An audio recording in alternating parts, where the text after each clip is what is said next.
Good evening, everyone. I hope I'm audible. Please write on the chat if I'm audible.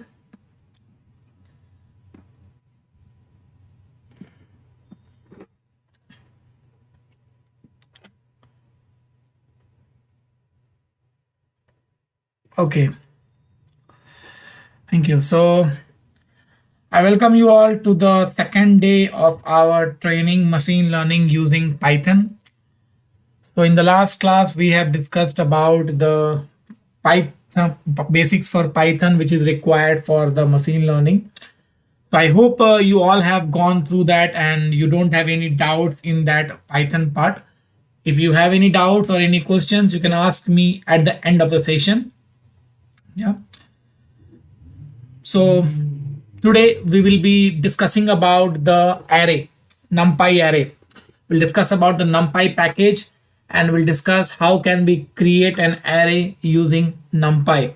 So this is what we are going to discuss today. So array is a very important thing regarding machine learning. It's a very important thing. So we'll discuss how can we create array, what are the different types of array, or what are the different operations that we can apply on the array. All these things we are going to discuss today. Okay, so I'll just do one thing. I'll open the same new notebook file in the same way we have taken yesterday. I can simply go to Google and I'll search for Google Colab. Okay, and this is the website of the Google Colab, which I will take here. Okay,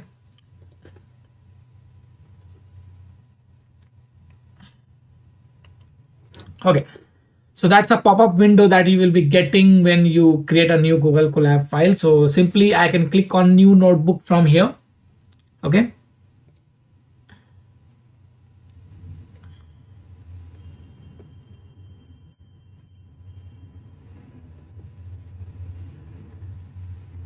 okay, so this is my new notebook file of the Google Colab that we have created.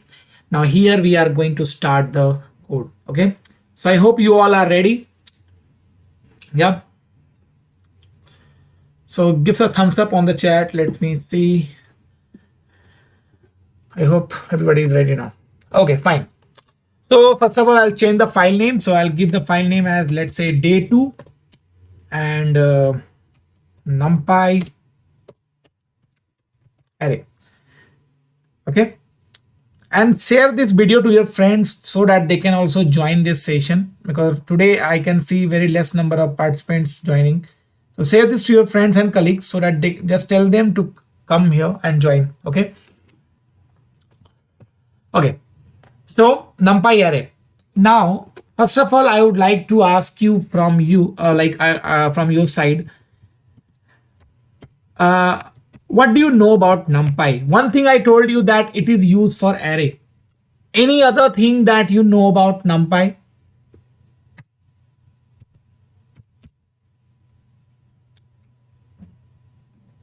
I can say that it is a package. Okay, it is a package, or I can say a library in Python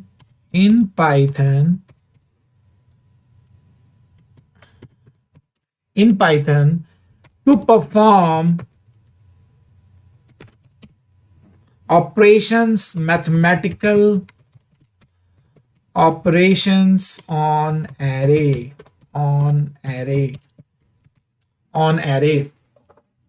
Okay, that's a very basic thing about Numpy. Okay, so with the help of Numpy, we can work on multi-dimensional array.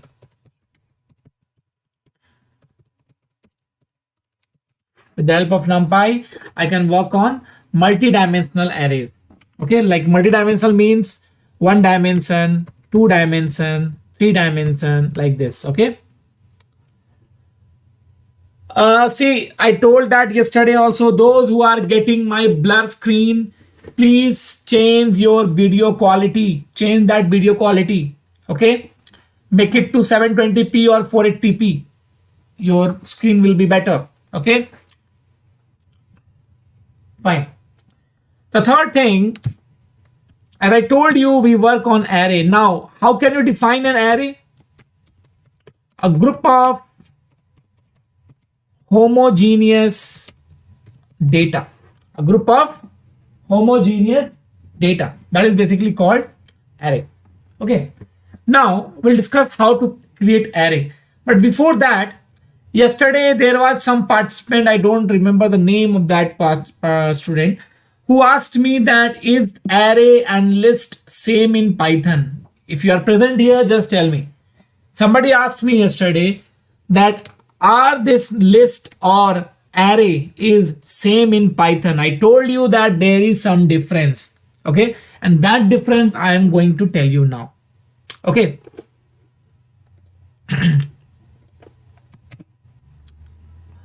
Okay, so what's that difference here? Let's say I'll take an example of a list first. Okay, I'll take an example of a list. Let's say I'll create a simple two list here. Okay, let's say 1, 2, 3, 4, 5. This is my one list. Okay, and the second list I'm creating here is, let's say 10, 11, 12, 13, and 14. Okay, so I have created basically two lists here. One is your A1, 2, 3, 4, 5, and second one is 10, 11, 12, 13, and 14. And what is the data I have taken in the list? What kind of data I have taken here in the list? What is the data type here? Tell me. What's the data type? That is one difference, that list can take multiple type of data. Array can take only the same type of data. That is the one difference. That is correct. But the other difference I am going to discuss today. Okay. Yeah. So tell me, integer. That's correct. Integers. That's correct. We have integers. It is in the form of integers. Okay. So I have taken 5 integers in A1. I have taken 5 integers in A2. Now, if I say that A3 is equal to A1 plus A2, if I'm saying like this, so tell me, if I'm doing this, what exactly I'm expecting here? What kind of output I'm expecting here? Tell me. Or what output you should get here? What do you expect here? What should be the resulting list here if I am doing A1 plus A2? If I'm doing that, what is the expected output that you will be getting here? Tell me. We expect the output as like this: 11, 13, 15, 17, and 19.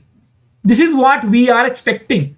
That means we want 1 plus 10, then we want 2 plus 11, we want 3 plus 12, we want 4 plus 13, and we want 5 plus 14. This is what we want.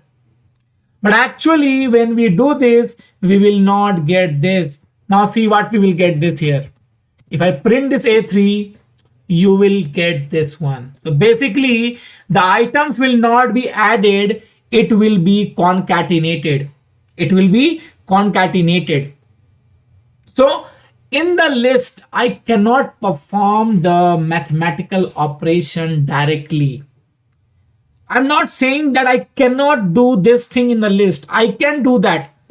But for that, I have to use another technique. In a simple way, I cannot do that. I have to use the loop.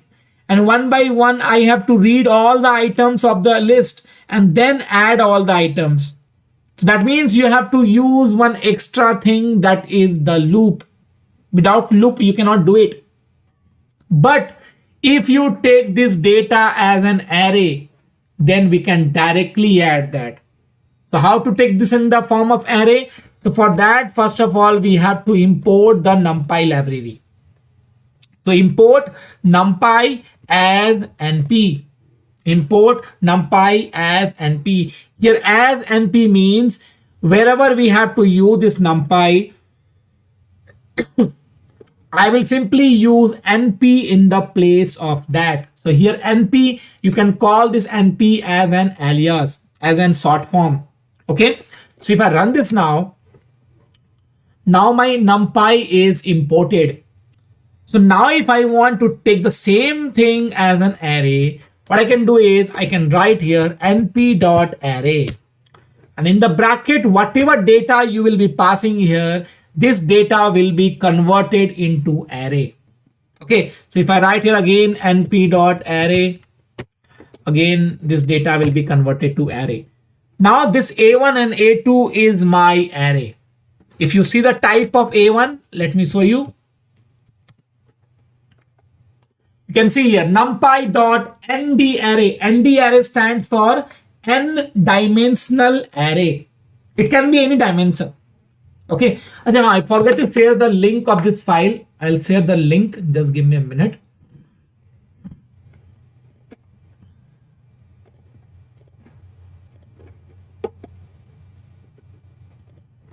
And meanwhile, everyone hit the like button and subscribe to my channel if you have not done. Hit the like button.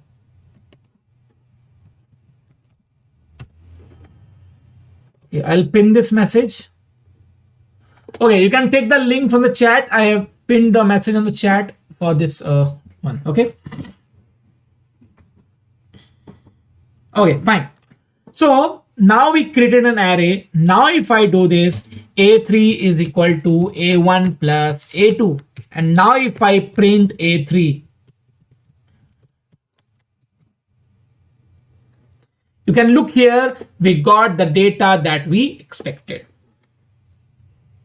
Okay, so in array, we can do the simplest mathematical operation in a very simple way, which we cannot do in the list. So this is one difference, that wherever you want to do some mathematical operation, we prefer array over the list. Okay, array over the list. And whatever we can do in the list, all the things we can do it in the array also. Everything I can do it in the array also. But how? Only one difference is there. Array cannot store multiple type of data, but list can store that. That is one good thing about the list. That is one merit about the list which the array do not have. That is only one good thing, and rest of the things I can do in the form of a list or an array. So I hope you understood the difference between the list or an array. Okay. Can we give array directly instead of converting list to array? See, basically, Mamta, when we create an array, we have to pass here data as a list or a tuple or a set, any core data type we pass here. So you have to pass it in the form of a list or tuple or a set. In that way only we pass, if you want to manually create also. Okay. So this is how we create also. Here we are passing a list, but actually you pass it in a form of a tuple or something. Okay. Yeah, fine. So that's how we create an array. Now we'll understand something more about this array. So for that, what I'll do is I'll create some different type of array, like 1 dimension, 2 dimension, 3 dimension. And now this is very important. Please pay attention here. This is very important. Now, I'll take A1 for the 1 dimension, A2 for the 2 dimension, and like this, I'll create multiple dimension of the array till the 3rd dimension. I'll not go to the 4th or 5th dimension because generally we use up to 3 dimension only. So I'll take up to 3 dimension only. Okay. So I'll write here A1 is equal to np.array, and same I'll take here, same thing. 1, 2, 3, any data I'll take here like this. Okay. Now, how can you identify the dimension of your array? Whether it is 1 dimension, 2 dimension, 3 dimension, how can you identify? So to identify the dimension of array, I'll just give you a very simple trick. Just look at the number of square brackets. Look at the number of square brackets. Okay. Or you can use one attribute also, which is ndim. So ndim I'll discuss after some time. But right now, just understand one thing. Just by the brackets, you can identify the dimension of your array. So here I can see only 1 square bracket. So it is a how much dimension? 1 dimension. It will be of 1 dimension array, 1D array. Okay. But if I take it like this, I'll just include one more bracket here. Now what will be this dimension? What will be the dimension of this array here? Tell me. What will be the dimension of this array now? 2D, correct. It will be now 2D array because I can see here 2 square brackets. So 2 square brackets means 2D, 1 square bracket means 1D. That's the simplest way to identify the dimension. And tell me one thing, can I call this as list inside a list?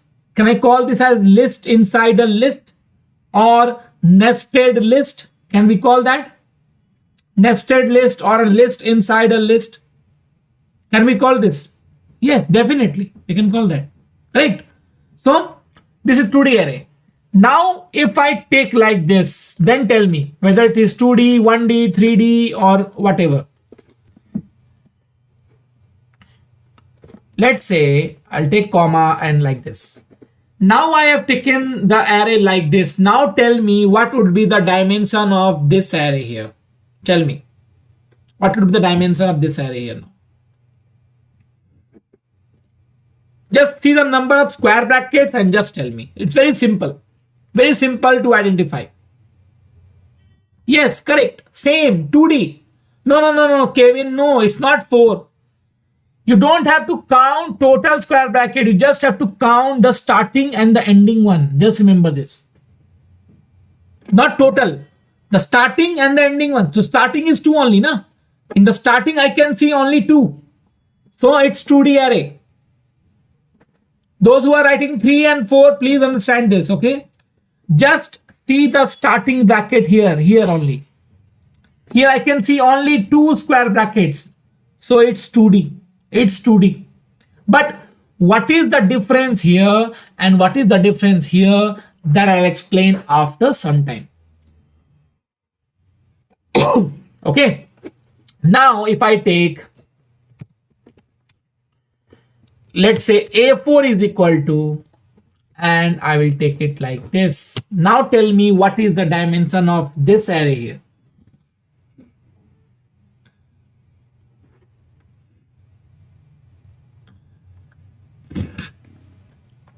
Yes, correct. It will be the 3-dimension array, 3D array, because I can see 3 brackets here.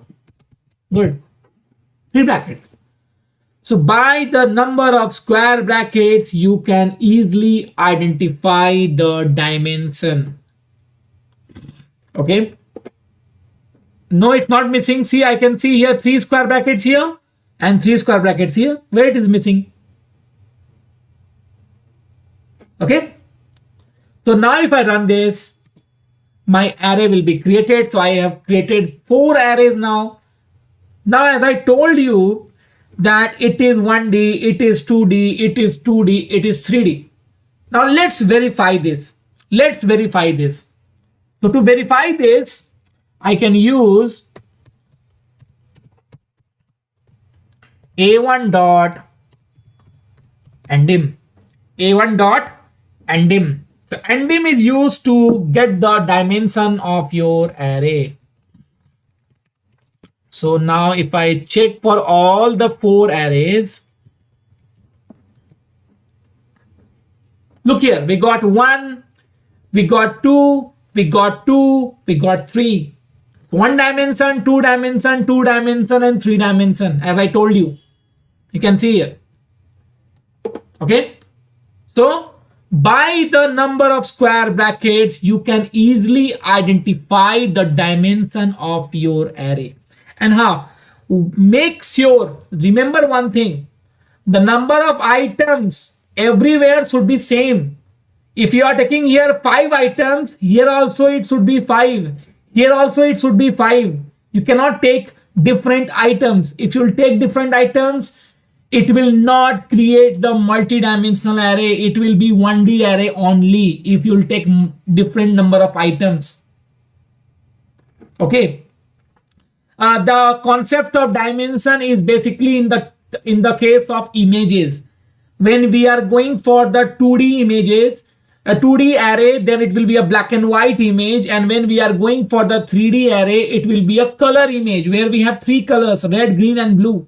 And by the mixture of these three colors, we make a color image. And in the black and white, we have two colors, black and white. That's a two-dimensional. Okay. And in one dimensional, we use it for normal text data, for normal simple data. In a simple, like to store a single data, something like that. Okay. In terms of images, these dimensions are important. Okay. So I hope you understood, everyone. How can you create array and how can you identify the dimension of array? These things are clear, everyone. Yeah. Okay, fine, great. So now moving on to the next part. How can you count the number of items in the array? Now let me tell you that. Okay. How can you count the number of dimension in the array? If you add A1, A2, A3, A4, see, that's a nice question. If you add this, see, you'll get like this. It will simply add this first, then this one. It will add all these three. And the other one that we don't have, that will skip that. It will remove that thing here. It will just take only these elements. The other one will be skipped because they have a different dimension.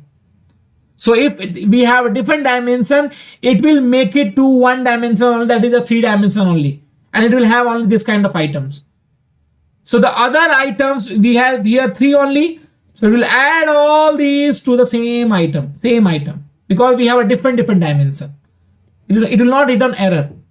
Okay. Okay, now how can you count the number of items in an array?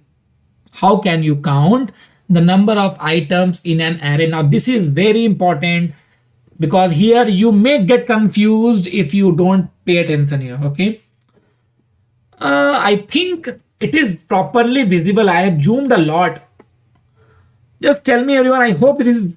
Those who cannot see properly, please make your video quality to 480p or 720p. Or maybe if you are watching in mobile, maybe you can like visualize in a very small letters or something. So maybe in mobile it will be a little bit difficult. Okay. Yeah, fine. Okay, so now what I'm going to tell you, the length, the count. Now to get the number of elements of any data, what is the function name? Tell me, what is the function name to get the number of elements? I explained, we used that yesterday also. Tell me. Len function, correct. Len function. So let's use the len function here also and let's see the difference. So len of A1, len of A2, len of A3, len of A4. I have taken 4, A1, A2, A3, A4. Now if I run this, see, you got this 10, you got 1, you got 3, you got 1. Now how we are getting this? Let's understand this now. First of all, if I am coming for A1, now just tell me, the length of A1 is 10. Now, do anybody is having any confusion how it is 10? Because this thing, I hope you can understand this.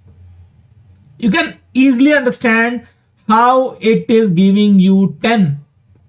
You just have to count 1, 2, 3, 4, 5, 6, 7, 8, 9, 10. So we got here 10. We have total 10 elements. So we got 10 elements. So I hope that is very much simple. Pretty simple. Right? Okay, great. Now coming for the A2. The length of A2 I am getting as 1. Now how it is 1? Let's understand this now. Now tell me, what is the dimension of A2? What is the dimension of A2?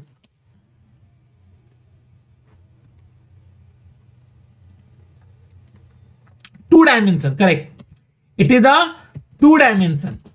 So just remember one thing. In 2D array, if you are taking the length,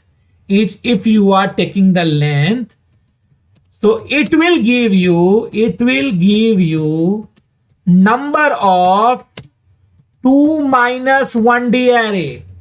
Whatever array you are having, minus 1D array. That is 1D array actually. So just tell me, how many 1D array can you see in this data? How many 1D array is there?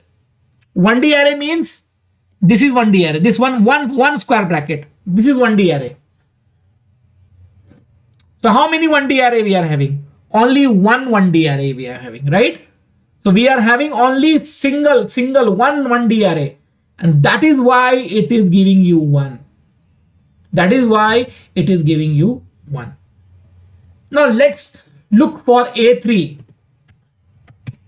Now A3 is again 2D array. So now tell me, in this 2D array, how many 1D array can you see here? How many 1D array is there? How many 1D array is here? In this complete array. Yes, we have 3 1D array. This is one, this is another, and this is another. So we have total 3 1D array, and that is why we are getting here 3. That is why we are getting here 3. Okay. Now if I take A4, now what is the dimension of A4? It's a 3D array. So if you are taking the length of 3D array, what it will give you? It will give you the number of 3 minus 1D array. That means 2D array. Now tell me, how many 2D array can you see in this data? How many 2D array? 2D array will be 2 square brackets. Look here. How many data we have with 2 square brackets? Only one data, right? Only one. And that's why we are getting here 1. So I hope you all understood how the counting is going on. Please tell me how the array data is counted. I hope you understood this.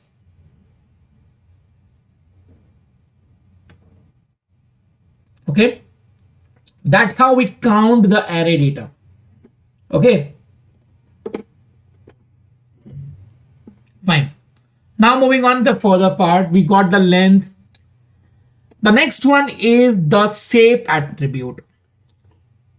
Okay, Varun, see what actually we are doing. If you are taking the length of 2D array, it will give you the number of 2 minus 1D array. That means 1D array. How many 1D arrays present? It will give you the count of that.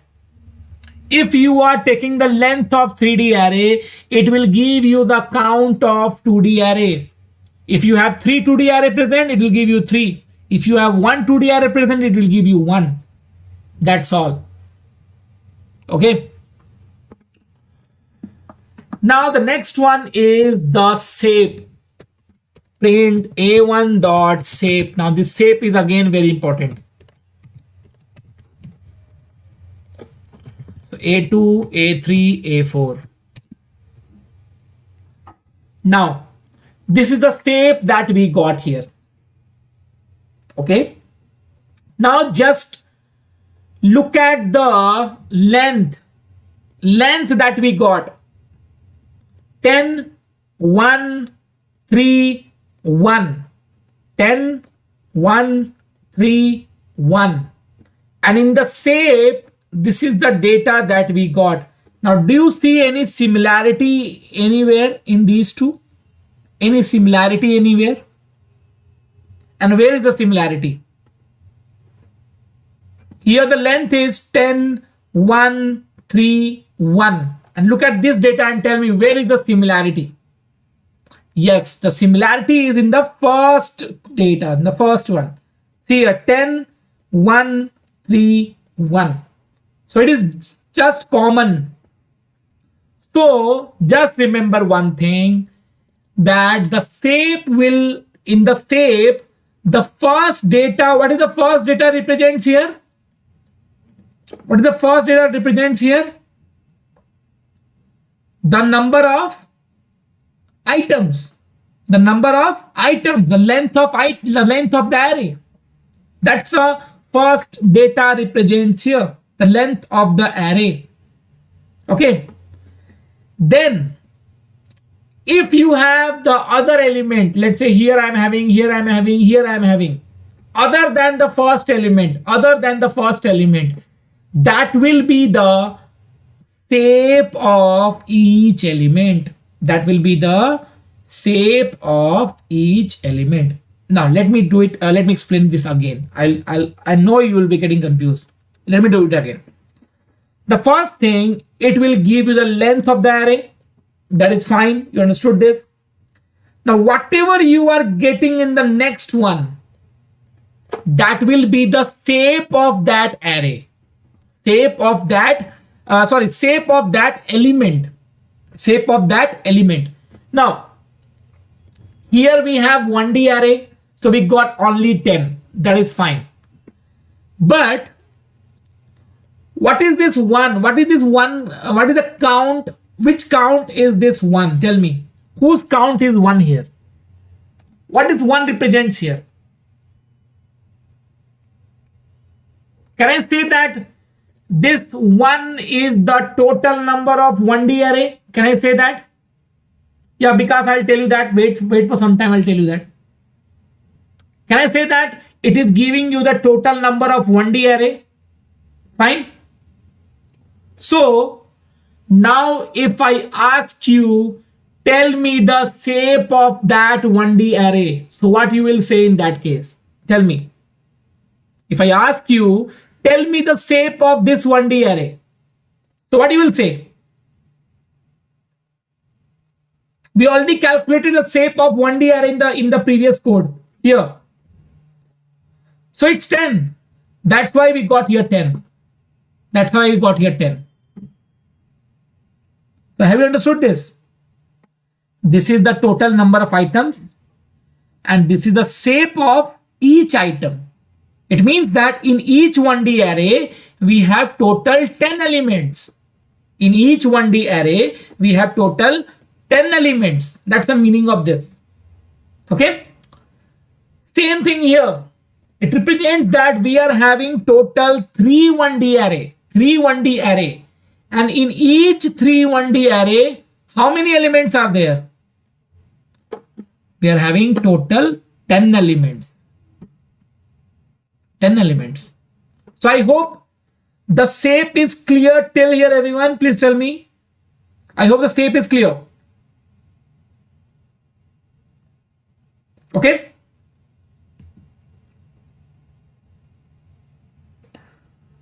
Okay, great. Now moving on to the next part. Let's come to this one. Now, this is the 3D array. So what this one represents here? This one represents the number of which array? The number of, because it's a 1D array only, that's why in 1D array you will get 1 data, in 2D array you will get 2 data, in 2D array you will get 2 data, in 3D array you will get 3 data. That's what. Okay. Just ignore this comma. Comma doesn't make sense anything here. Just ignore this. Okay. Without comma also it is possible. Just ignore this comma. Okay. Now, A3 should be 2 comma 10. How the length is 2? The length of A3 is 3. Surya. The length of A3 is 3, not 2. That's why we got 3 comma 10. Okay. Yeah. So this one represents the number of 2D array. Am I right here?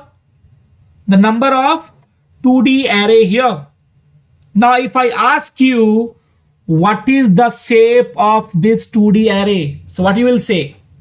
What is the shape of this 2D array? So what you will say? That it's 3 comma 10.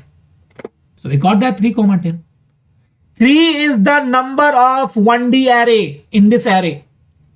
The number of the length of that array, that's 3 here.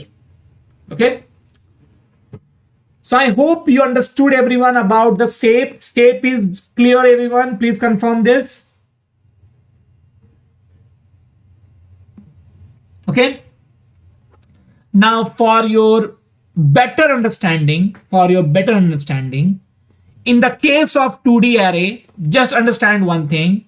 In the case of 2D array, I can say this one as number of rows and this one as number of columns. Same here, number of rows, number of columns. 3 rows, 3 columns, 1 row, 10 columns. You can understand in this way also. But actually, the way, the meaning of this one is that what I explained just now. Here this 3 represents that I am having total 3 1D array whose number of elements is 10. Here I am having one 2D array whose shape is 3, 10. That's the meaning of this. That's very simple to understand. Okay, so I hope you all are clear now. Okay. Okay, fine. So shape is clear, length is clear, and dim is clear. Now moving on to the next one, which is data type. Now, as we all know that array can store a single data type. So let's print that. Fourth one is this last one here. 1 represents that we have total 1 2D array whose shape is 3, 10. That's all. If somebody has not understood this, just go through this video again. You will get to understand that. Okay. Okay. Now D type.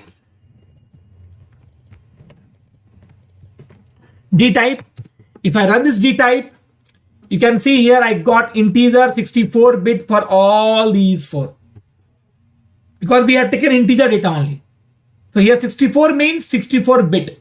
That's a default memory location which is assigned here. That's a default one. Okay. This is the number of 1D array. 3.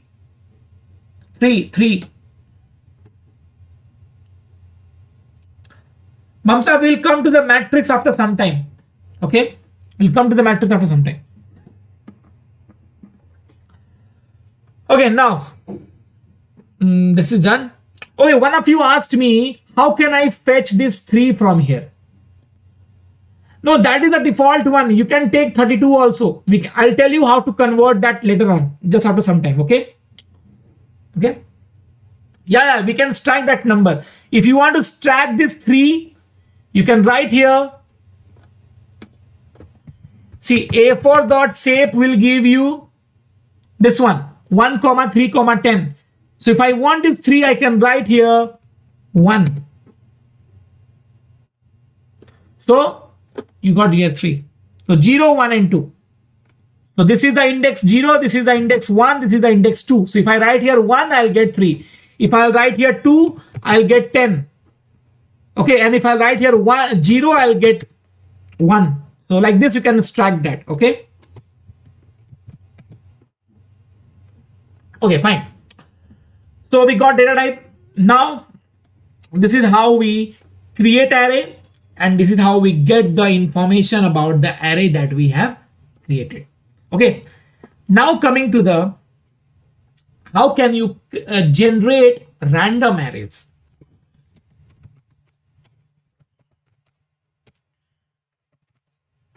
How can you generate random data with the help of Numpy?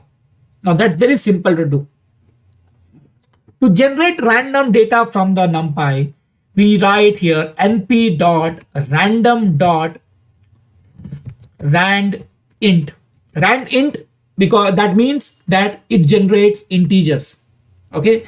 To generate float numbers, I'll tell you after some time. So here np.random.randint. So if I write here 100, what it will do, it will give you a single random number from 0 to 99. So this 100 will be excluded from the result. Just remember this. 100 will not be included. So from 0 to 99, you are going to get any random number. So if I run this now, look here, I got 5. If I run it again, I got 48. If I run it again, I got 71. So you can see that we all are getting random numbers every time when we are running the code. Now tell me, if I say that we all, like right now 200 people are present here, 200 students are present here. If I say that you all run this code, and if I want the same number in all of us, is it possible now? That I want 71 in everyone system. Is it possible? Right, like in this case now, right now? No. There may be a chance that 1 or 2 people can get the same number, or 3 people or 4 people. But definitely all of us, we cannot get the same number, right? So in case if we want like that, that means whatever random number is generated, the same number should be generated in all of us, in all of us our system. So for doing that, we use the concept of seed. So what that seed do? Let me write here np.random.seed and run the code with the seed. Now in this seed, you have to pass any value between 0 to 2 to the power 32 minus 1. It is actually a very big value. If you calculate this, 2 to the power 32, this much. So you can pass any value between 0 to this. Any value you can take. That means we have this number of combinations that is available here. This number of permutation combination that is available here. You can say like that. This number of combinations. Not unique combinations. It can be repeated also. Okay. So if I say here, let's say, I'm giving here 10. You can give any value. And if you will also give 10 here, you will definitely get 9. You can try that, all of you. If you will also give here 10, you will also get 9 in every case. Every time when I am running this code, I am getting 9 only. See, it is not changing now. So seed value is something which makes the random data fixed. Like you can consider this as an address. What I'm saying, give me the data which is stored at the address 10. So he's giving me 9. If I'll say, give me the data which is stored at the address 100, let's say. So it will give me 8. Now in your case also, you will get 8 only. Okay, so that's the concept of seed. I hope you understood this, everyone. Please tell me. Seed is clear?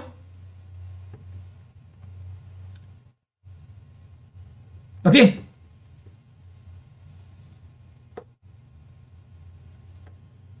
So this number of combinations you can pass here. Any data you can pass, any number. Okay. It's almost similar to print state. No. What I told you yesterday, that if you are printing a single line, then there is no need of print statement. If I write here like this, it will work in that case also. In a single line code, no need of print statement. We can directly write also. Okay. So if you're writing with print, that will be a standard code. That will be a standard format. Okay. Okay. Fine. Now here we don't use print because here we are not printing anything. Here we're defining the seed. Okay. So I hope this seed concept is clear, everyone. I hope that's clear. Okay, great. Now here we generate a single number between this range. Now, here the starting value is 0. Starting value is 0. Now, if I want to change this, what I told you right now, Alok, this 8 is fixed at this value. It is fixed here. That every time will be, when we give 100, you will get 8 only. It is fixed here. It is fixed in the memory. Okay. No, Sanika, see, you actually asked a very good question. If I am making a fixed number, then why to use this random or seed? See, basically, let's say if I ask you, you have to make a sample with 100 data. If I ask you that you have to generate a sample with, let's say, 1000 samples. Now, can you manually generate 1000 samples? Can you manually write 1000 samples? And if I say you, all of the participants have to give the same 100 samples. So is it possible to generate that 100 samples manually? Obviously no, right? So to generate that, we can use random function, and to make it fixed so that we all get the same result, we use seed. Let's say we are in future we'll apply machine learning. Let's say now I am creating a model with some data set. By using some random data. I'm using a data set which is random. Now, if you will also give the same data, you will also get the same accuracy. But if we all use the different data, we'll all get the different accuracy. So when the model train itself, it trains the model again and again. The training is going on again and again. So again and again, if you are running the code, the data will change every time. So model will confuse now if you are changing the data every time. It will get confused. I hope you understood this. It will get confused because you are changing the data every time. Today I am teaching you Numpy with some other code. Tomorrow I am teaching Numpy with some other code. Day after tomorrow I am teaching Numpy with some other code. So you will get confused, right? That's the need of seed. Okay.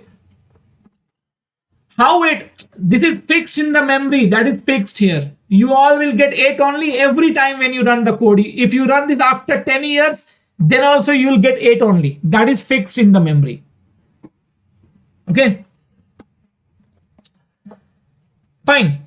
Now, let's say I want to generate some random number between 100 to 1000. So I can write here 100 to 1000. So it will give you the random number between 100 to 999 actually. 999. The 1000 will not be included. So 100 to 999. So if you run this now, see you got here 892. So every time you will get a random number between 100 to 999. So in both the cases, we got a single number. What if I want to generate multiple numbers? So for multiple numbers, you can pass here, comma, let's say I want 10 samples. You can write here 10. So it will give you 10 random samples. Alok, that you cannot know because it's a random. If you will know that thing, what is the meaning of random then? What's the meaning of random? You cannot know that thing. Okay. No, Sujay, you don't have to use loop and all. Similarly, we can generate 100 samples. See, if I write here 100, it will generate 100 samples between 100 to 1000. See, in a single line, no need to go for loop. Okay. So we got 100 samples between this one. That's very simple. Okay. Now, what is the dimension of the array that we got here? What is the dimension of the array? Tell me.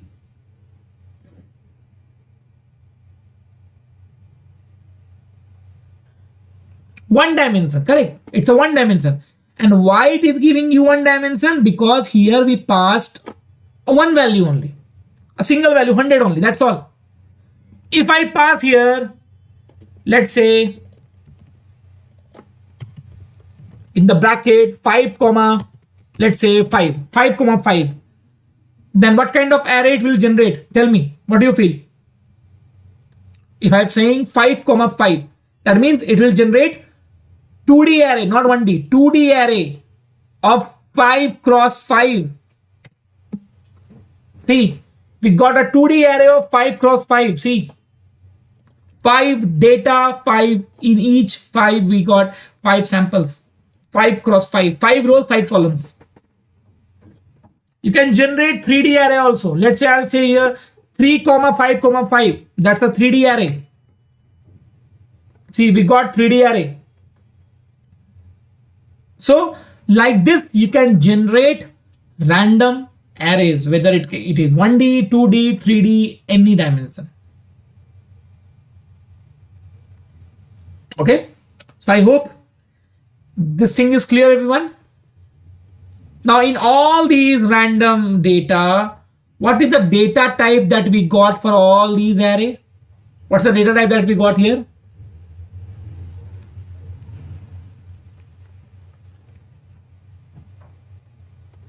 Integer. We got everywhere integers. What if you don't want integer, you want float? You want float. So to generate decimal values, everything will be same. Everything will be same, whatever we have discussed till now. Only one thing is going to change. I can take any example, and the name of the function will change here. In place of random rand int, right here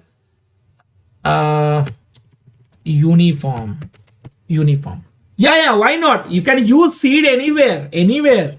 I can write seed here, np dot random dot seed, anywhere you can use. Let's say I'll take 1. So now in this case, you will get same data whatever I am getting here. So you can see here we got a 5 cross 5 array and all the values are decimal. Now here I am getting a very big decimal value. Let's say I don't want a very big one. I want up to 2 decimals only. I want up to 2 decimals only, or up to 3 decimals only.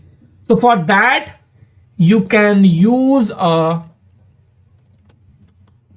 round function, np dot round, and you can pass this data here. That means it will completely round this value. Let me take it in a variable. That will be more simple.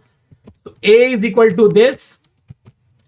So it will completely round this. If I'll give here comma 2, it will round this up to 2 decimals.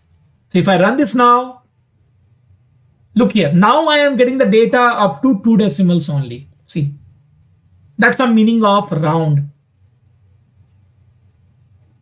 Similarly, we have a ceiling function also. I hope you know ceiling.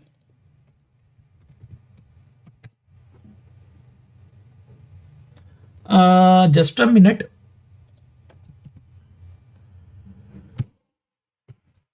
Ceiling is not working. Just a minute. Huh? Okay, sorry. In the ceiling, we don't have 2. Only we have to pass a. Okay, yeah, that's a ceiling function. So in the ceiling function, you will just the decimals will be removed. The decimals will be removed. Why we get 2D array 5 times? We got 1D array 5 times, not 2D array. This is a complete 2D array. Because we have passed here 2D array. And we have total 5 items in the 2D array, which is the 1D array actually. Okay. No, the spelling is correct. Actually, I have passed here 2, which should not be passed. In the ceiling, we don't pass any argument. 1 or 2, okay. So I hope random is clear, everyone. 3, 5, 5. Huh? So you will get total 3 2D array of 5 cross 5. Total 3 2D array of 5 cross 5. See, this is one 2D array. This is another 2D array. This is another 2D array. So 3 2D array of 5 cross 5. That's the meaning of 3, 5, 5. Okay. So I hope random is clear. All of you, tell me.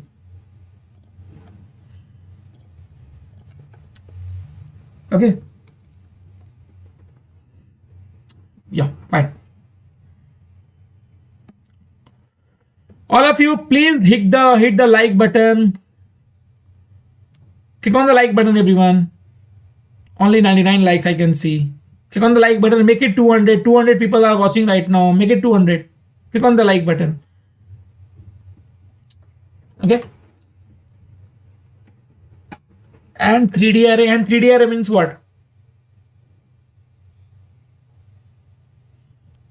Okay. So can we proceed further now?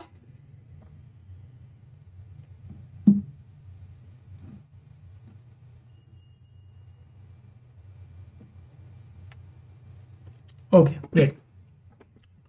Fine. Now I'm going to tell you some different mathematical functions which we can apply here. Okay. Yeah, you will get different values because it's a random one. That's why you will get different values. I'm not applied seed here. No? If I apply seed here, then you will get the same value. Okay.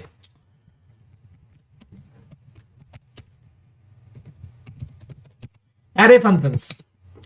Now to explain this array function, I'll take a very simple 2D array. Okay. I'll take a very simple 2D array. Let's say from 1 to 20 or 5 cross 4, let's say, or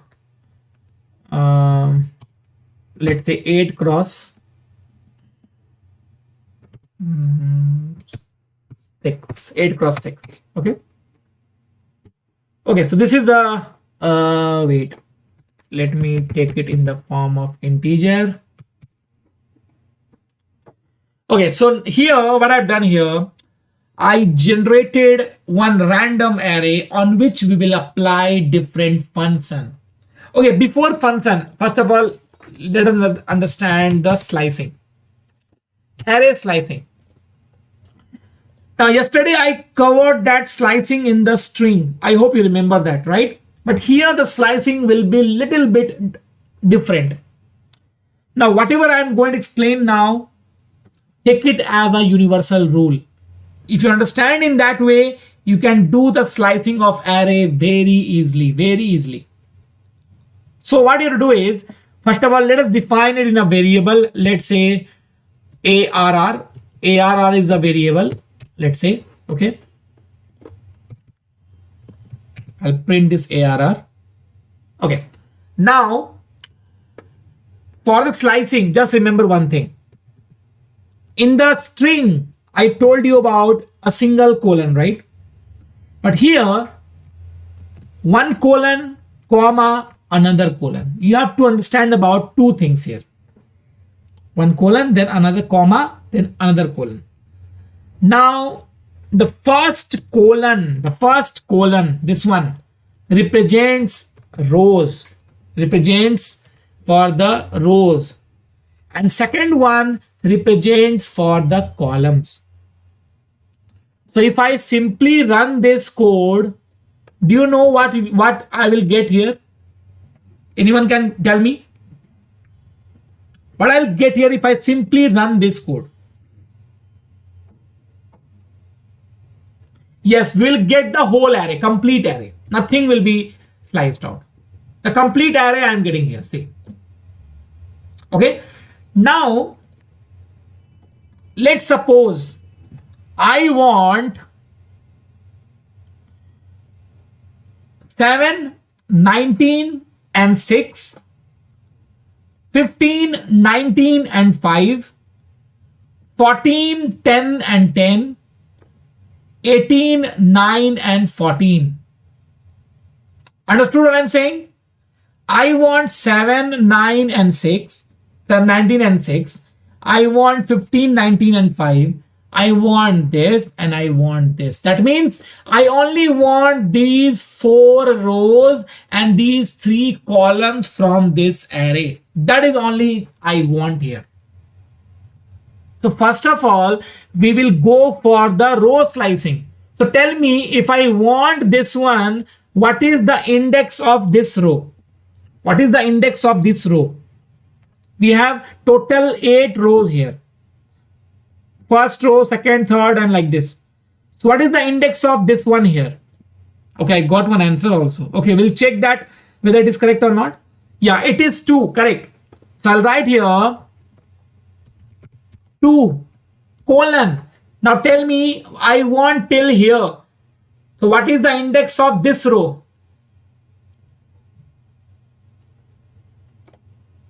It is 5, right? It is 5. So if you want up to 5, you have to write here what? 6. I explained that yesterday also, that it will not be included. So you have, if you want up to 5, you have to write here 6. Now see, if I run only this code, you will get only that 4 rows. See, we got only that 4 rows. But here, I don't want these 2 columns and I don't want this column. So that means which column I want? I want these 3 columns. What is the index of this column here? Well, the index of this column is 2 colon. And what is the index of this one? 2, 3 and 4. So it will be 5. If I write here 2 colon 5, so you will get the required data. So if you do this way, you can easily slice the array very easily if you use this way. Just remember this concept and you can easily slice the array. I hope you understood, everyone, the slicing of array.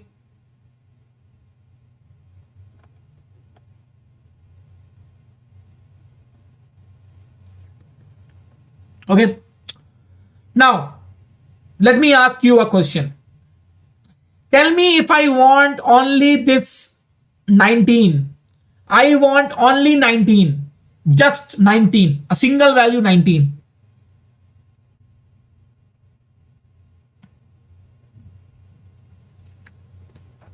Yeah, same concept. In the MATLAB also same concept. Yes. I want this 19.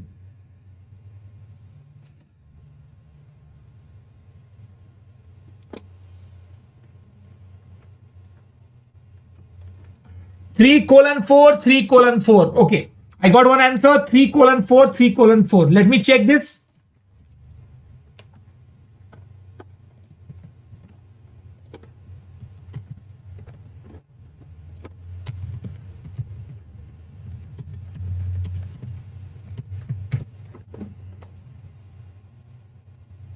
See, we got 19.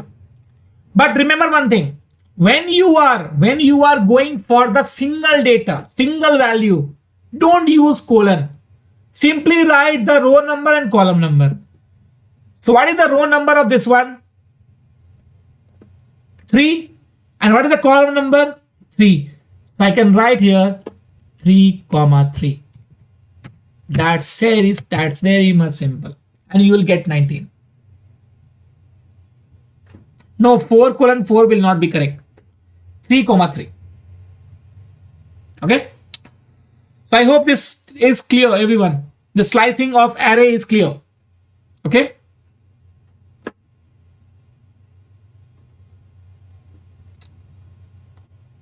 No, 4, 5, 3, 4 will not be correct. Fine. Now moving on to the different array function.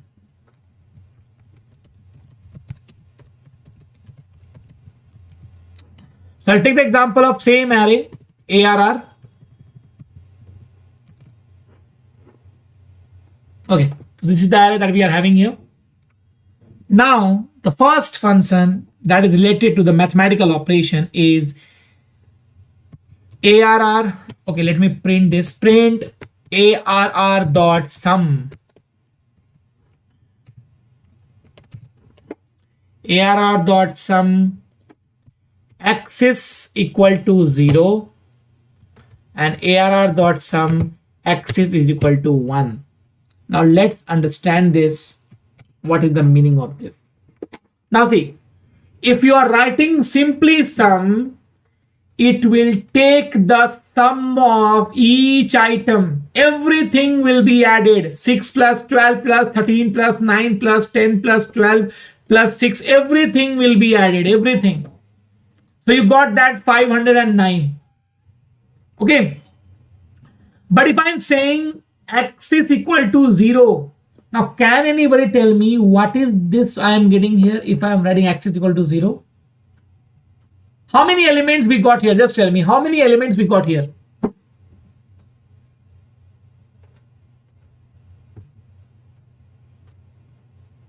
Six elements, right? Six elements. So what do we have here? Six times here. We have total six column now.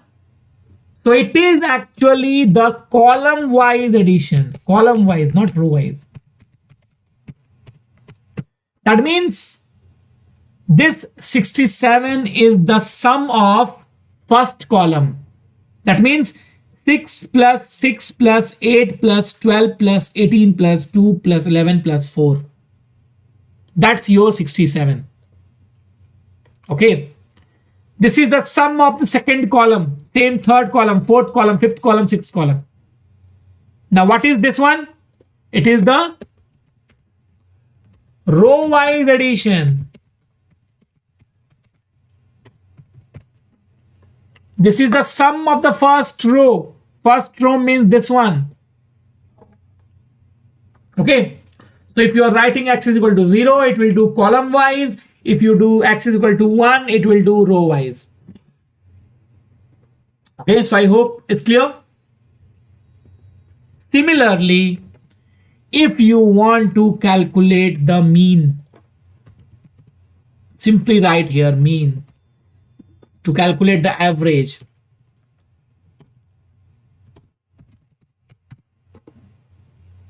See, you got the mean of the data. Row wise also, column wise also, and overall also. We got the mean here. Okay. Then the next one, and it's very, very important. Okay, before that, one more thing. Wait. Min. Now, I hope this min must be clear. What is min? What is min? Minimum number and maximum number. Correct. So this is the minimum number overall. This is the minimum number column by column. This is the minimum number row by row. Same here. Maximum number overall, maximum number column by column, and maximum number row by row. Pretty much simple. Okay.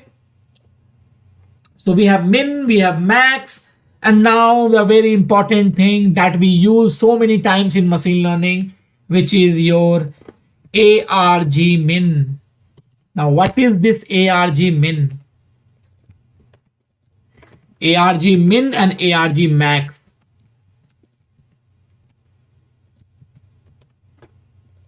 ARG max. Now let's understand this one.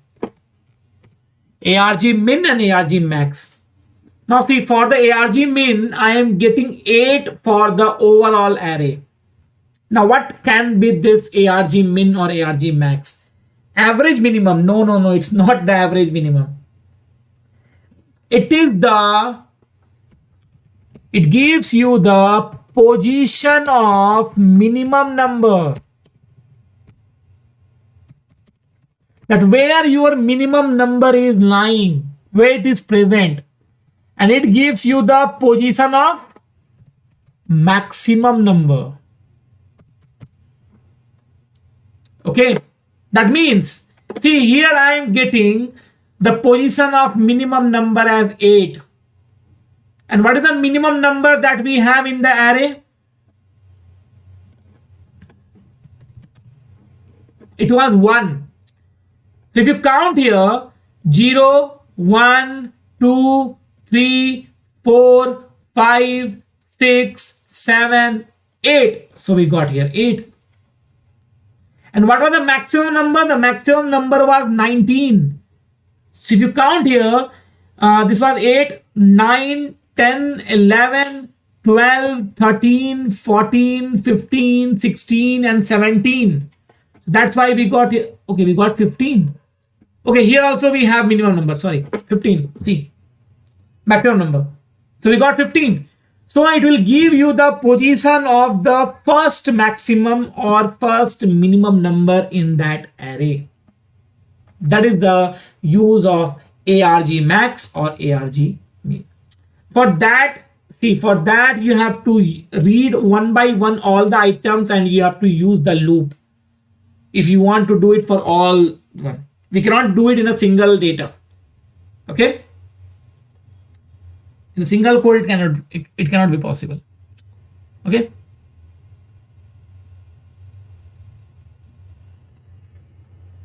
fine. So I hope it's clear, everyone. So slicing is done. Then these are some mathematical operations. Okay.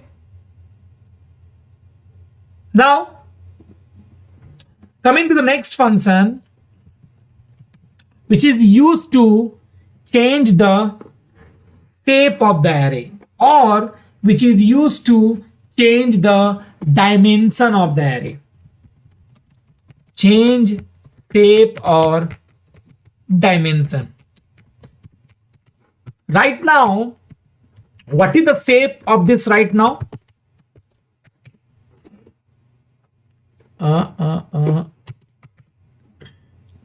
It's 8,6. Okay, it's 8,6. And if I ask you what is the dimension of this ARR, tell me what's the dimension?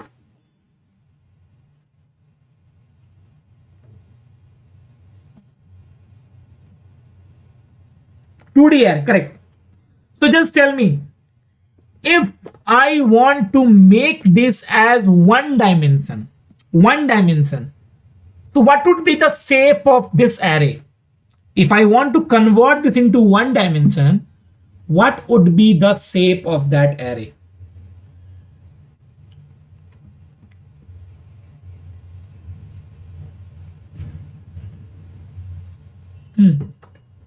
Six. How 6? 48. That's correct. 48. You just have to multiply these two. 48. That's very simple. Simple 48. Okay. So I can write here ARR dot reshape, and here just write here 48. That's all. 48. So it will become a 1D array. Let's see this. Tell me, is it 1D array or not? No, don't say 1 cross 48. If you will say 1 cross 48, that will become 2D array because you are taking two items, 1 and 48. That will 2D array, not 1D array. Okay. You can see that we got 1D array. You can see one bracket only. Now tell me, can we take any other shape for the 2D array? And if yes, what would be the shape? I'll write in the comment. Tell me what is the possible other shapes for 2D array. One is your 8,6. One can be 6,8. One can be, okay, Sudhir, I'll tell you, just a minute. 4,12. 12,4. You can take any combination whose multiplication is 48. 24,2. 2,24. Okay. Then 48, 1 and 1,48. So these are the possible combinations that you can take here. Okay. So anyone you can take. Let's say I'll take here 4,12. So if I do this now, this will become another 2D array. Another 2D array. See here. It's a 2D array.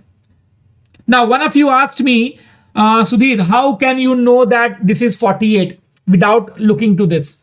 Simply write here ARR.size. You'll get 48. See. ARR.size, you'll get 48.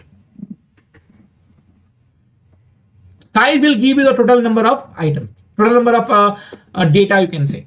Okay. Now tell me, if I want to convert this into 3D array, what would be the shape of that? If I want to convert this into 3D array, you can take any combination whose multiplication is 48. Any three combination you can take. So it can be what? 3 comma 2 comma 8. I can take this 3 into 2 6 and 6 into 8 48. Any 3 you can take whose multiplication is 48. You can go for anything. There can be so many combinations. So I'm not writing all these. This will be a 3D array now. See, we got that 3D array. So with the help of reshape, you can convert the array into 1D, 2D, 3D, any dimension you can convert, or you can change the shape. So I hope it's clear to everyone. Tell me.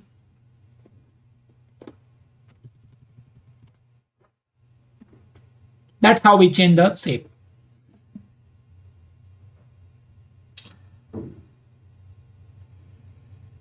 All of you, still so many people have not clicked on the like button. Please click on the like button if you like this session. Click on the like button. And those who have not subscribed, please subscribe to my channel. This is only support that I want from your side. It motivates me to bring more free sessions for you.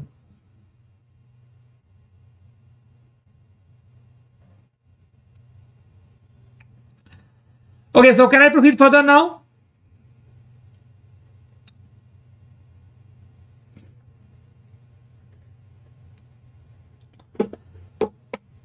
Okay, now if you want to change the data type of the element of the array, let's say right now, what is the data type of the element of this array?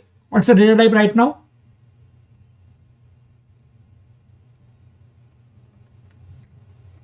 It's integer. Let's say I want to change it to float. So for that, we have a function that is as type. As type.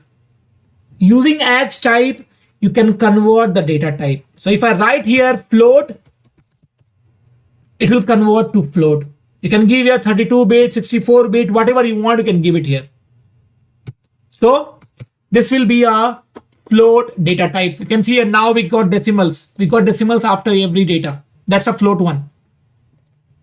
If I write here, let's say int 32, initially it was int 64. If I write here int 32, it will become now int 32. Now see, it's a int 32 now. Okay. If I write here str, it will become a string. See, it's a string now. Okay.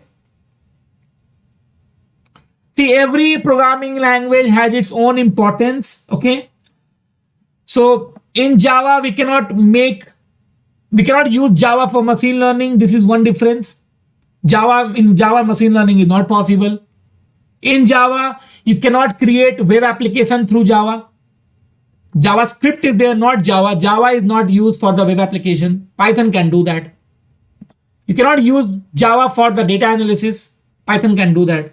So there can be so many difference. Okay. 32 means 32-bit. 32-bit of memory will be assigned. That's the meaning of 32. Okay.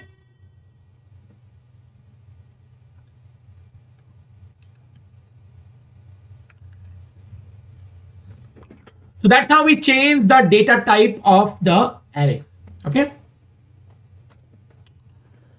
Now the next thing, if you want to generate data type, this one. See here, this U represents Unicode. And 21 represents that it is less than 21. The number of characters, total number of characters is less than 21. That's the meaning of 21. Okay. So 21, it is variable. It can be anything. But here U represents that it is Unicode data. Okay. So when you convert any numeric value to the string data, then it takes it as a Unicode. That is the type of a string only. Okay. Now for random string, if you want to generate random string, you have to take a string and from that you can generate some random characters. And with the help of random characters, you can generate a string. So for that, you have to use a simple random function that we have in the Python, random function. Okay. See, both are same. If you write here np.addType, arr, comma, int. Wait. No, np.as type will not work in this case, but some of the function will work, like np.sum will work like this. If you write here arr, it will give the sum of this. So you can use this way also, but for edge type you have to write your array dot edge type only. Okay.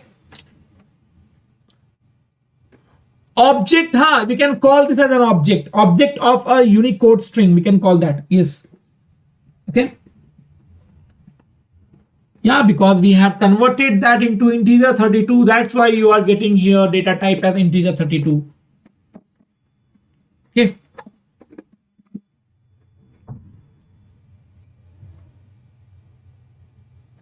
Fine. Now,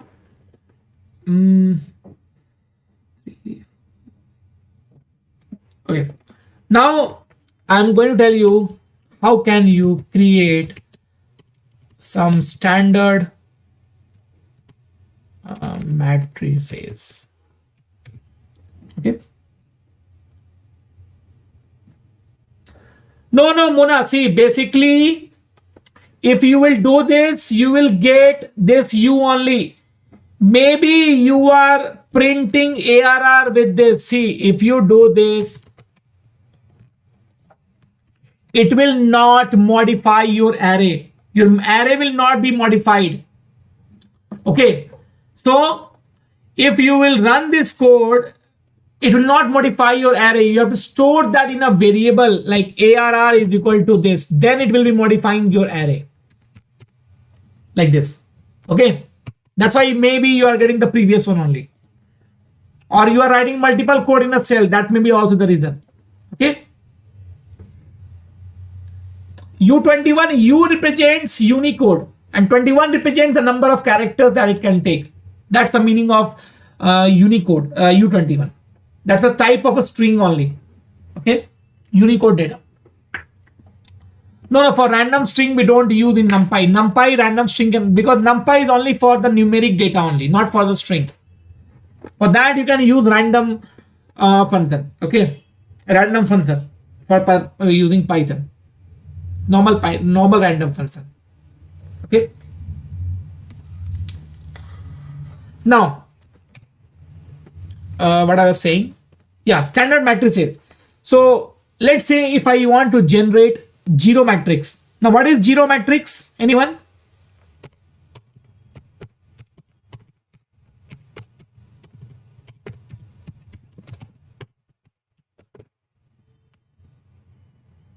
Zero matrix. Whose all values are 0. So let's say I want to generate a 5 cross 5 zero matrix and I want it in the form of integers. So I can write here np.int. It means that I want that in the form of integers. Okay.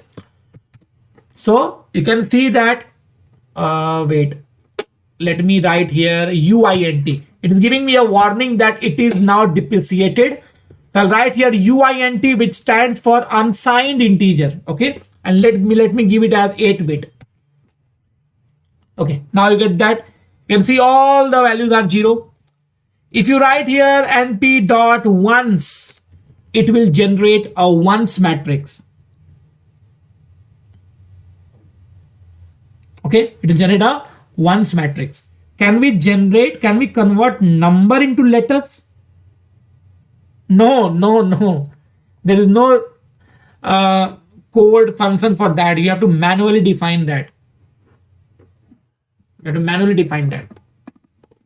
Okay. Then after this, identity matrix. Now 0 and 1 is very simple, that you all know. What is the identity matrix? Anyone?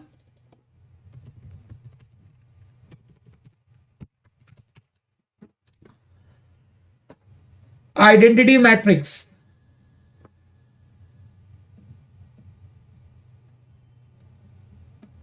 Yeah, the diagonal values are 1 and the identity matrix is always a square matrix. So in that case, you don't have to pass 5, simply pass 5 and you will get a identity matrix. See, we got that identity matrix.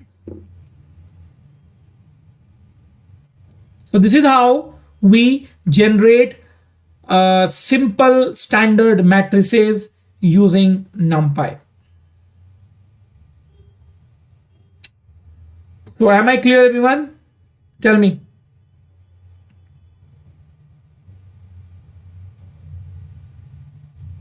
Okay. UINT8 means unsigned integer 8-bit. That's the meaning of UINT8. Through this code, I am generating a 0 matrix of 5 cross 5. Through this code, I am generating a 1 matrix of 5 cross 5. And through this code, I am generating an identity matrix of 5 cross 5. That's all. Okay.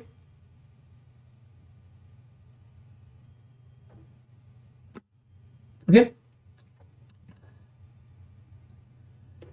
For rand, if I want to choose a random number from the given array, like Sanika, you are saying you want to pick any number from that array.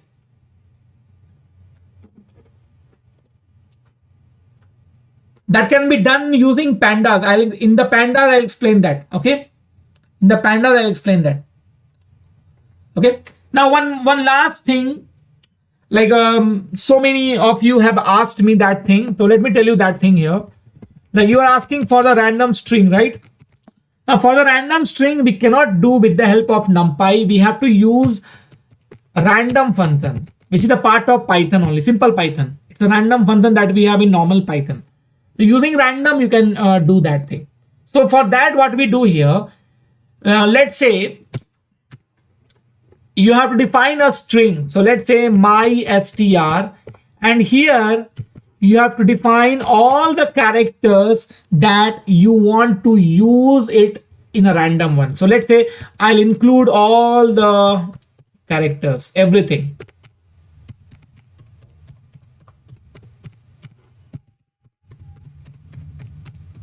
Okay. I'll include everything like this. Okay. Then that's all. So I've included all the characters that I want to include. Let me don't take brackets. That I want to include in my string, the random generated string. So I've taken all those characters. Okay. Let's say I'll define the length, that how much length I want. Okay. So let's say I want a length of 10. 10 letters random I want. You can change it according to your demand, according to your requirement. Okay.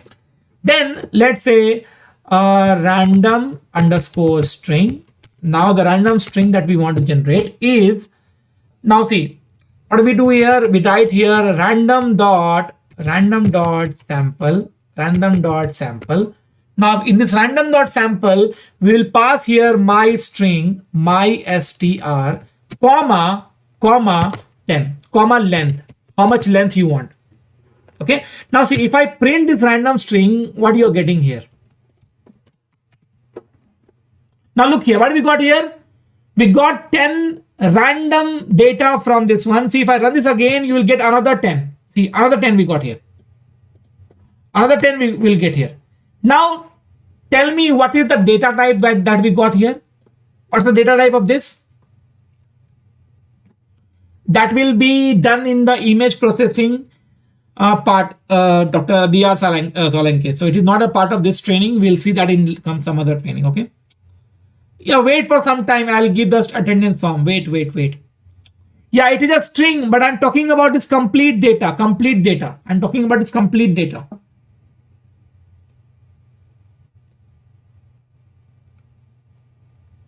I'm talking about this complete data. What is this data here? Tell me.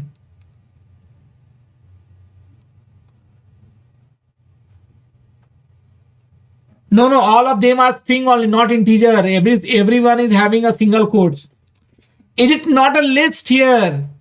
That is what I'm expecting here. Is it not a list? Yeah, it's a list here. Okay. So if I want to now make this list look like a string, so you can write here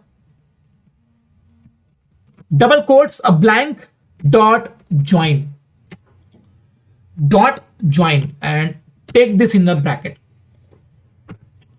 So that means here I am joining all the elements here. Here double quotes blank means I don't want anything between the data. If I give here, let's say Umang, everywhere we have Umang. See right now, if I run this, look here, we got this. But if I write here Umang, everywhere we have Umang after each and every letters. See, after each and every letters, I am having Umang here. Okay, so if I remove this, see, no, in this one we don't have image processing. I will see that later on if I can extend this. Then if I extend it, I can include that. I'll just think about this later on. Okay. No problem, Athena. You can fill in the coming days. Is at least 7 days is required. Okay. So I hope those who asked me how to generate random string, I hope this is clear, everyone. Tell me. That's how you can generate a random string. Okay.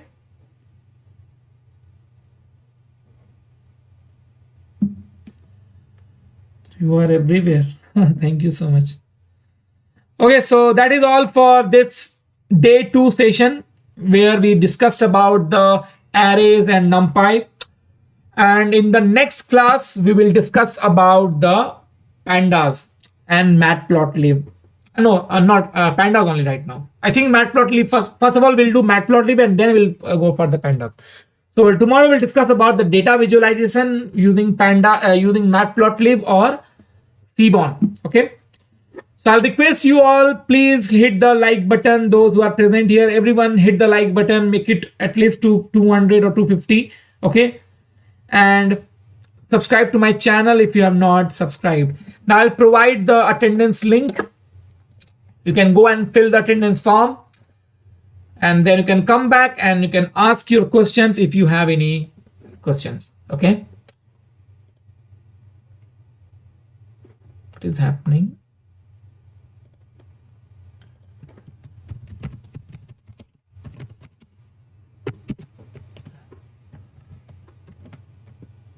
Okay.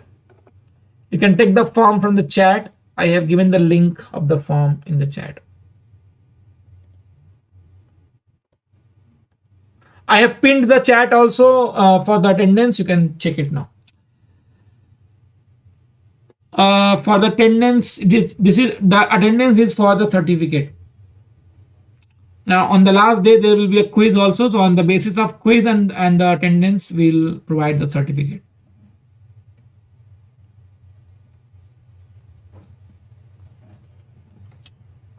Okay, I have not changed that. Yeah, it's day 3 only. That is fine.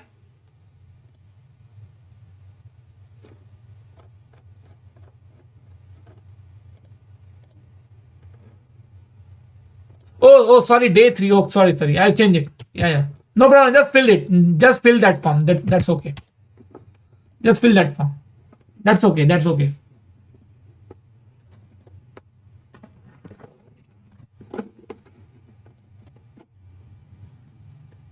Yeah. Just fill it. I'll change that day 3 to day 2. Just fill it. No problem. Just fill it.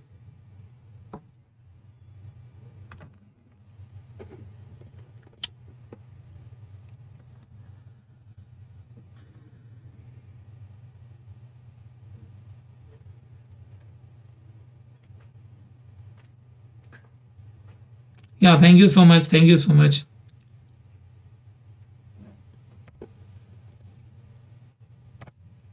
Corner position 1.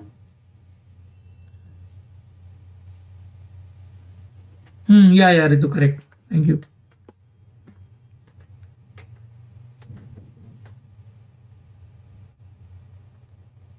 Thank you so much, Kevin.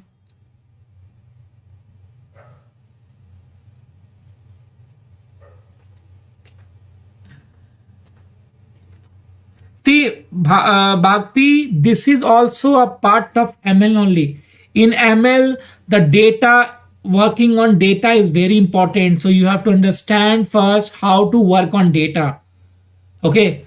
So whatever we are doing today, yesterday, that was not a part of ML, that was a part of simple Python. But this NumPy, pandas, matplotlib, whatever we are discussing tomorrow also, that will be a part of ML only. Okay, but if you're asking for the algorithms we'll discuss maybe on day 5 or day 4. Okay, how to replace space into X. What is X?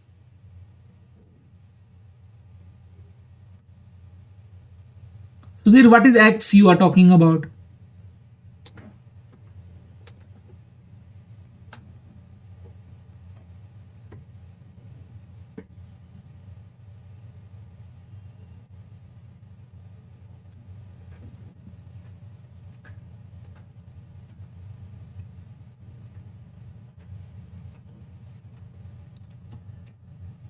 Thank you so much. Thank you so much, everyone, for your feedback.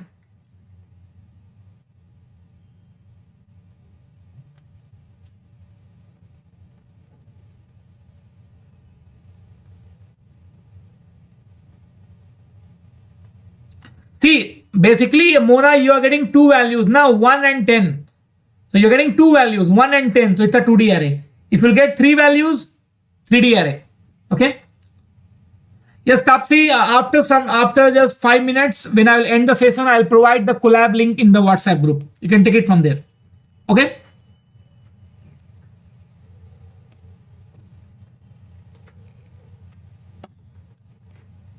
Thank you so much, Amit.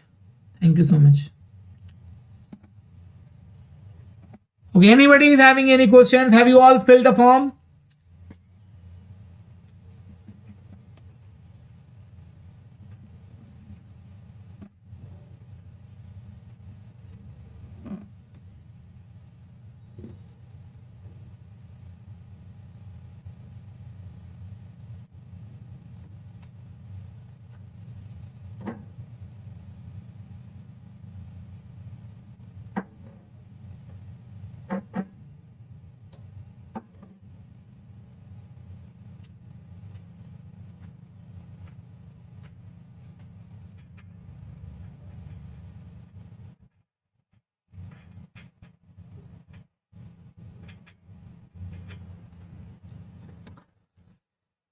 No problem, Amit. If you missed yesterday, you can fill in the coming days. At least 7 days is required. Okay.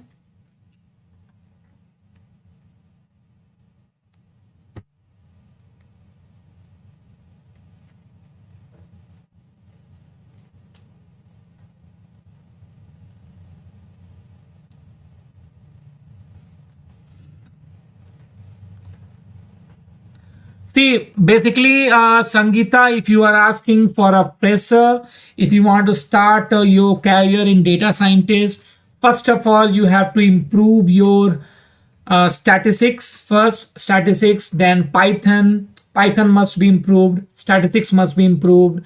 Then little bit of mathematics knowledge. You should have linear algebra and all. Okay. Then after that, you should improve your NumPy, Matplotlib, Pandas. So if you improve all these things, you can easily get a job in data science. And definitely understanding of any one database. It can be MySQL, Oracle, SQL, or any database. Okay. If you save a .py and move it another if I save .i and move it in another folder, it does not show in my notebook. What else topic? Mona, I'll cover one class. In one class, I'll cover one thing related to Jupyter Notebook. So there I'll explain that thing. Okay. Simple statistics like what is mean, median, mode, distribution, the normal distribution, histogram, and all these things you didn't understood. Standard deviation and all these things. Hypothesis testing, related to all these things, you can just understand. Z score, mean score, all these things you have to understand. Okay. Deep learning. I'll think about that. Maybe the next one I'll do that deep learning one. Okay.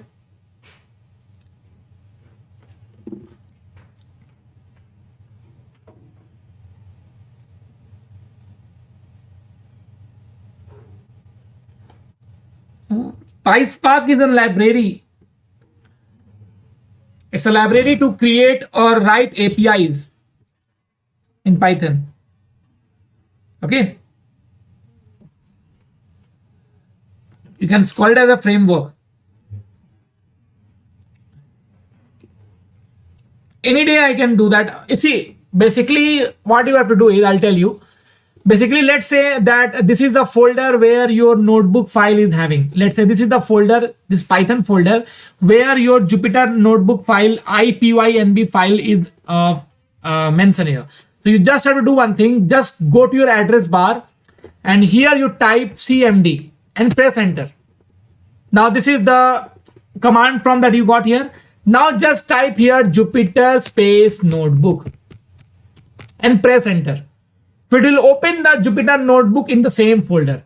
Now from here you can access your notebook file. That's all. Okay, Mona? Same thing, Subham. For the ML part, first of all, you have to go for pandas, NumPy, again, the same thing which I just told you. Okay. But especially for ML, you have to make command on the ML algorithms. How to create models, how to train model, how to improve the performance of the model. These are all things you have to understand. Okay.